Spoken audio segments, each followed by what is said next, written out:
नमस्कार। इतिहास की सबसे साहसी सैन्य जीतों में से एक के इस विश्लेषण में स्वागत है। आज हम देखेंगे कि ये जीत कोई इत्तेफाक नहीं थी, बल्कि एक शानदार योजना का नतीजा थी। तो चलिए इस लड़ाई की जड़ को समझते हैं।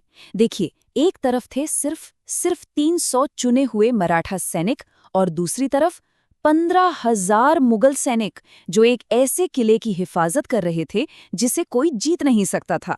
मतलब ताकत का जो संतुलन था वो पूरी तरह से एक तरफ झुका हुआ था। जमीन आसमान का फर्क था। ये नतीजा लगभग नामुमकिन सा लगता है ना? तो सवाल यही उठता है कि हिम्मत और रणनीति का ये अविश्वसनीय कारनामा आखिर किया कैसे गया? सबसे पहले ये समझना होगा कि इस लड़ाई में दांव पर क्या लगा था।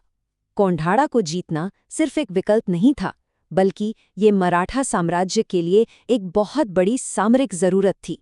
ये किला मुगलों को पूरे इलाके पर नजर रखने की ताकत देता था। इसी वजह से ये मराठों की संप्रभुता और उनकी सैन्य कार्रवाइयों के लिए एक सीधा और लगातार बना रहने वाला खतरा बन गया था। अब इस स्लाइड में जो सबसे दिलचस्प बात है वो ये कि इससे साफ पता चलता है कि पारंपरिक हमला क्यों नाकाम होने वाला था।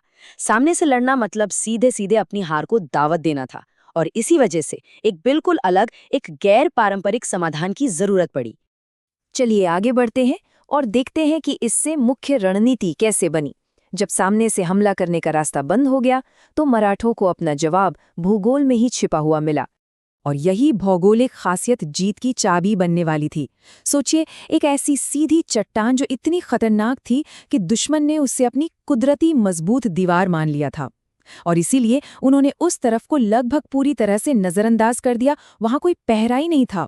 और यहीं पर असली सामरिक सोच दिखाई देती है। देखिए, जहां मुगल कमांडर उदयभान को एक ऐसी दीवार दिख रही थी जिसे पार ही नहीं किया जा सकता, एक कुदरती ढाल, वहीं तामाजी मालुसरे को क्या दिखा? उन्हें दिखा जीत का रास्ता। एक ही चीज को देखने के दो बिल्कुल अलग नजरिए थे।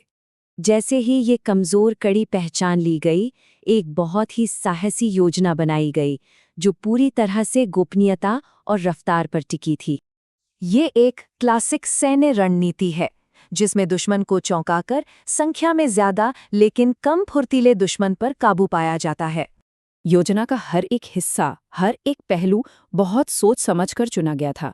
मकसद साफ था, मुगल पहरेदारों की नज़र में आने की कोई गुंजाइश ना छोड़ना और हमले को पूरी तरह से अप्रत्याशित बनाना। चढ़ाई तो सफल रही, लेकिन तभी एक आवाज ने सारा खेल बिगाड़ दिया। जो एक गुप्त हमला था, वो अचानक अस्तित्व की एक खुली और हताश लड़ाई में बदल गया। पूरी योजना खतरे में पड़ गई थी।